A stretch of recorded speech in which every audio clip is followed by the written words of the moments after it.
এখন পর্যন্ত কোন রাষ্ট্রপ্রধান শুনি নাই, জাতিসংঘের পক্ষ থেকে কোনো বক্তব্য আসে নাই তার বিরুদ্ধে, প্রতিবাদ বা নিন্দা আসে নাই। এমনকি আমাদের বাংলাদেশের পক্ষ থেকেও কোনো নিন্দা আসে নাই, অথচ ভিডিওটা ভাইরাল হয়েছে। একটা মেয়ে কান্না করিয়া ভিডিও ভাইরাল করলে নেতাদের মুখ দিয়ে বক্তব্য চলে আসে। একটা মেয়ে যদি বলে অমুক ছেলে আমাকে শেখা দিছে, একটা স্ত্রী যদি বলে স্বামী আমাকে ঘর থেকে বের করে দিছে, এমন ভিডিও যদি ভাইরাল হয় তখন সাথে সাথে একেবারে প্রধান উপদেষ্টা থেকে নিয়ে যত উপদেষ্টা আছে, যত নেতা আছে, যত দলের নেতা আছে, সকলেই বক্তব্য দিয়া তাদের দায় সারার চেষ্টা করে যে আমরাও এই বিষয়ে কিছু কথা বলেছি। কিন্তু এত বড় জঘন্যতম হত্যাযজ্ঞ হয়েছে না আন্তর্জাতিক মহল থেকে, জাতিসংঘের পক্ষ থেকে, কোনো মানবাধিকার সংস্থার পক্ষ থেকে কোনো প্রকারের কোনো বিবৃতি, কোনো নিন্দা এসেছে না মুসলিম কান্ট্রি 49টা মুসলিম রাষ্ট্রপ্রধান আছে এদের পক্ষ থেকে কোনো বক্তব্য এসেছে না বাংলাদেশ যে আমরা মেজরিটি মুসলিম রাষ্ট্র বলি এখানের কোনো উপদেষ্টা, প্রধান উপদেষ্টা না এই দেশের কোনো রাজনৈতিক কোনো দলের কোনো নেতা কথা বলেছে। কেন বলে নাই তারাই ভালো জানে। আমাদের সন্দেহ যে যেহেতু তারা এই হত্যাযজ্ঞ মুসলমানদের বিরুদ্ধে চালাচ্ছে এবং সামরিক জান্তার প্রতি আমেরিকার সাপোর্ট আছে, এখন আমেরিকার সাপোর্টের বিরুদ্ধে যদি কথা বলা যায় তাহলে আগামীতে নির্বাচনে আমরা জিতে আসতে পারবো না। এই ভয় নিয়ে আমাদের দেশের নেতারা কথা বলছে না, মুসলিম রাষ্ট্রের রাষ্ট্রপ্রধানরা কথা বলছে না, কেউই কথা বলছে না।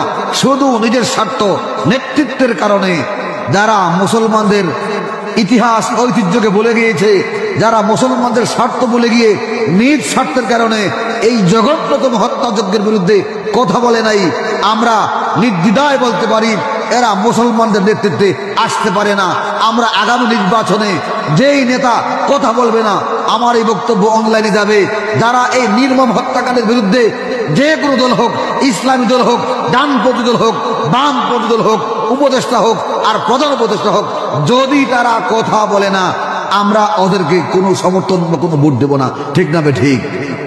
এত বড় জঘন্যতম হত্যাকাণ্ড চালাবে আর তোমরা মুখে কলুফ এনে বসে থাকবে, আবার এই দেশের মুসলমান তোমাদেরকে ভোট দিয়া আবার ক্ষমতায় বসাবে, আর ক্ষমতায় বসে বসে তোমরা এই সকল নিরীহ মুসলমানদের হত্যাযজ্ঞ দেখবে। এটা হইতে পারে না। এজন্য আগামীতে নির্বাচন আসছে, নির্বাচন আসলে আমরা ভোট দিতে হয়।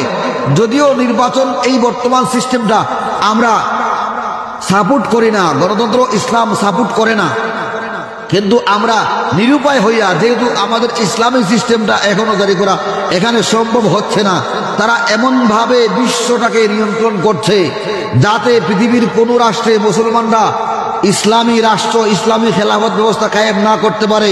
এই জন্যই তারা এই গণতন্ত্রটাকে আবিষ্কারই করছে। আমি বিগত জুমাগুলিতে বলেছি, আপনাদেরকে বিস্তারিত বলেছি।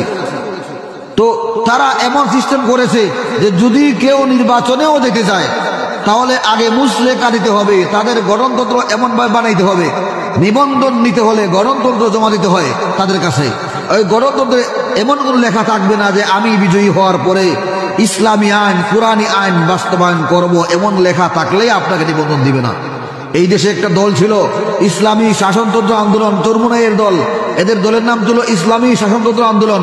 এরা যখন নিবন্ধন করতে যায় তখন তারা বলে দিয়েছে না তোমরা নিবন্ধন পাইবা না, কারণ তোমরা ইসলামী শাসন বাস্তবায়নের নাম দিয়ে দিছো, এই শাসনতন্ত্র বাদ দাও, ইসলামী আন্দোলন শুধু নাম দাও, তাহলে নিবন্ধন দেব।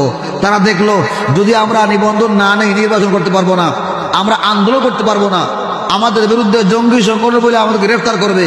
এই জন্য নিরুপায় হইয়া তারা ইসলামী শাসনতন্ত্র বাদ দিয়া নিবন্ধন করণ লাগছে। এই যে জামায়াতে ইসলামী, তারা যখন নিবন্ধন নিতে গেল তখন তারা গণতন্ত্র লেখা আছে যে আমরা আল্লাহর আইন এবং সৎ লোকের শাসন চাই, তখন বলছে না এটা করা যাবে না, এটা বাদ দিতে হবে। আল্লাহর আইন চাই বললে তোমাদেরকে নিবন্ধন দেওয়া যাবে না। তখন তারা দেখলো যে যদি আমরা এখন আল্লাহর আইন চাই ওদের সামনে বলি তাহলে এরা আমাদের নিবন্ধন দিবে না। এজন্য আল্লাহর আইন চাই না বইলা তারা গণতন্ত্রটাকে জমা দিয়া নিবন্ধন নিছে, যে নিবন্ধন নিয়ে তারা নির্বাচনে আসবার সুযোগ পাইছে। তাইলে বুঝতে পারতেছেন যে বর্তমান সিস্টেমটা বিশ্ব নিয়ন্ত্রণ কারা করছে? ইসলাম বিদ্বেষীরা, ইসলামের শত্রুরা, তারা যাকে বলে ইস্টাবলিশমেন্ট, পৃথিবীতে কোন দল ক্ষমতায় আসবে এটা তারা নির্ধারণ করে। আমেরিকার নেতৃত্বে আমেরিকা, ইসরায়েল সহ কিছু রাষ্ট্র মিলে এরা নির্ধারণ করে কারা ক্ষমতায় আসবে। ক্ষমতায় আসতে হলে ইঞ্জিনিয়ারিংটা কেমনে করতে হবে, কাকে পদে কোন পদে বসাতে হবে, কিভাবে ভোট নিতে হবে, কিভাবে ভোটটা গণনা করতে হবে, এই সবগুলি তারা নিয়ন্ত্রণ করে। ইস্টাবলিশমেন্ট তাদেরকে বলা হয়। এই তারাই সিস্টেমটা করছে। কেউ যদি নির্বাচনে আসতে চায়, যেহেতু ইসলামকে ভালোবাসে মানুষ মুসলিমদেরকে ভোট দেওয়া দিবে, সুতরাং এমন কোন দল যাতে ভোটে ফাঁস হয়ে না আসতে পারে, যারা ইসলামী শাসনের কথা বলেছে, যারা নির্বাচনী ম্যানিফেস্টোতে, নির্বাচনী প্রচারণায় তাদের দফায় ঘোষণা করেছে আমরা ইসলামী আইন বাস্তবায়ন করব, এই কথা যদি প্রকাশ্যে ঘোষণা করে জনগণ ভোট দিবে শতভাগ তাদেরকে, এদেরকে ভোট দিয়ে ফাঁস করে দিব। তখন আমরা যারা চোর ডাকাত বদমাশ বাটপার আছি আমরা আর ভোট পাবো না। আমরা যারা ইসলাম ধ্বংস করতে চাই আমরা আর ক্ষমতায় থাকতে পারবো না। এই কারণে একেবারে গুড়ায় সিল মারে দিছে। গঠনতন্ত্রে এই কথা লেখা আছে আমরা ইসলামী আইন চাই না, আমরা ইসলামী শাসন চাই না। এখন তারা মাঠে গিয়েও এই কথা বলতে পারবে না। যেটা গণতন্ত্র নয় এটা মাঠে বলার সুযোগ নেই। গণতন্ত্রের বাইরে যদি কেউ মাঠে বক্তব্য দেয় তাহলে এই বক্তব্যের কারণে তাকে জবাবদিহি করতে হবে। সুতরাং ইসলামী আইন বাস্তবায়নের কথা বলাটাও এখন তাদের এই নীতির কারণে নিষিদ্ধ প্রায় হইয়া বসে রয়েছে। তাইলে এই কারণে যারাই আন্দোলনে আছেন, যারা নির্বাচনে আছেন, তারা নিরুপায় হইয়া শুধু মুসলমানদের মধ্যে একটা জাগরণ তৈরি করার জন্য, মুসলমানদের একটা দল আছে, প্রয়োজনের মিছিল করা যাবে, একটা প্রতিবাদ করা যাবে, এই রকম একটা মনোভাব নিয়ে এই মিছিলে এবং এই ভোটে আমাদের দেখতে হয়। এখন আমরা তখন ভোটে যাইবই, ভোট দেবই। এখন ভোট যখন দিতেই হবে তখন কাকে আমরা ভোট দেব? এই ভোট দিতে গিয়া যদি আমরা আবারও ভুল করি, বুঝলাম আমরা বড় মুসিবতের থেকে ছোট মুসিবত গুনে নিছি, আমরা আমাদের যেরকম চাইছিলাম এরকম পাই নাই মামার চাইতে কানা মামাই ভালো। কিন্তু এই কানা মামাটাকে তোমার দেখতে হবে। ভোটে যাব ভালো ছাইরা খেলাবো ছেড়া দিয়া গণতন্ত্রে আসছি, ভোটে আসছি। এবং এই ভোটের মধ্যে আসে দেখতেছি প্রার্থী আছে 100 জন, আমার আসনে প্রার্থী আছে 7 জন। এখন এই 7 জনের মধ্যে মন্দের ভালো কে আছে? কার মধ্যে 10টা গুণ আছে? কার মধ্যে এই 10টা গুণ আছে তাকে আমি ভোট দেব। কারণ আমরা নেতৃত্বের জন্য গুণ দেখব কার, আমরা কাকে মডেল মানি? আমাদের বিশ্বনবী মুহাম্মদ রাসূলুল্লাহ সাল্লাল্লাহু আলাইহি ওয়াসাল্লামকে তিনি নেতৃত্ব দিয়েছিলেন, তার নেতৃত্বে পৃথিবীতে শান্তি এসেছিল। যেই জাতি মারামারি হানাহানি খুনোখুনি করতেছিল তারা সোনার মানুষে পরিণত হয়েছে, তারা সোনালী ইতিহাস রচনা করতে পেরেছে।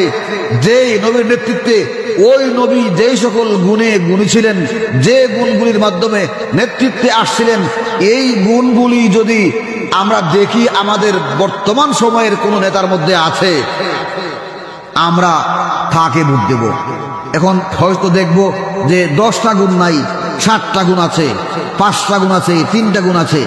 আমি মিলায় দেখব যার মধ্যে এই 10টা গুণের বেশি আছে, 5 জন প্রার্থী আছে, 7 জন প্রার্থী আছে, 3 জন প্রার্থী আছে, যার মধ্যে এই 10 গুণের মেজরিটি পাওয়া যাবে, আমি তাকে যদি সিলেক্ট করি তাহলে কমপক্ষে মন্দ লোকের নির্বাচিত হওয়ার চাইতে ভালো লোকটা নির্বাচিত হইব।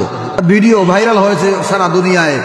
দেখা যায় একটা ফ্যামিলি থেকে 8 বছরের বাচ্চা থেকে নিয়ে একেবারে 40 বছরের পুরুষ নারী পর্যন্ত এরা ধরে নিয়ে 10-12 জন মানুষকে ধরে নিছে।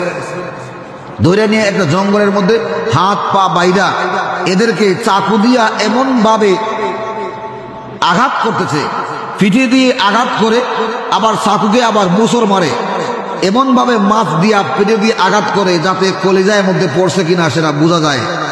মাপ দিয়া একবারে কলিজার বরাবরে পিছন দিক দিয়ে আঘাত করে চাকুকে মুসর দিয়া ঘুরায় যাতে সে আর বাঁচার কোনো সম্ভাবনা না থাকে। এইভাবে 8 বছরের শিশুকে, ছেলেকে, 10 বছরের শিশুকে এক একটা করে আঘাত করে, একটা একটা করে 10 জনকে আঘাত করে পরে আবার তার মধ্যে আবার আসে, যতক্ষণ পর্যন্ত এই সকল শিশুরা নড়াচড়া করছে ততক্ষণ পর্যন্ত তারা এই চাকু দিয়া ফাড়াইছে। তাদের সামরিক জান্তার, এদের পোশাক দেখা যায়। তারা এই যে নির্মম হত্যাযজ্ঞটা করেছে, এটা পৃথিবীর ইতিহাসে এমন নির্মম হত্যাযজ্ঞ এই শিশুরা কি অপরাধ করেছে? তারা তাদের মাতৃভূমিতে, তাদের যেখানে জন্ম হয়েছে ওখানে বসবাস করছে। তারা এখানে না কোনো স্লোগান দিয়েছে, না তারা কোনো প্রকারের ধর্ম পালন করেছে, শুধু তারা যে ওখানে মুসলমান পরিচয় টিকে আছে এটাই তাদের অপরাধ। যদি এই অবস্থা বাংলাদেশে হইতো তাইলে আপনা আমার কি অবস্থা হইতো? আমাদের নদীর অপারে যদি এরা এইরকম কাজ করে টিকে থাকতে পারে,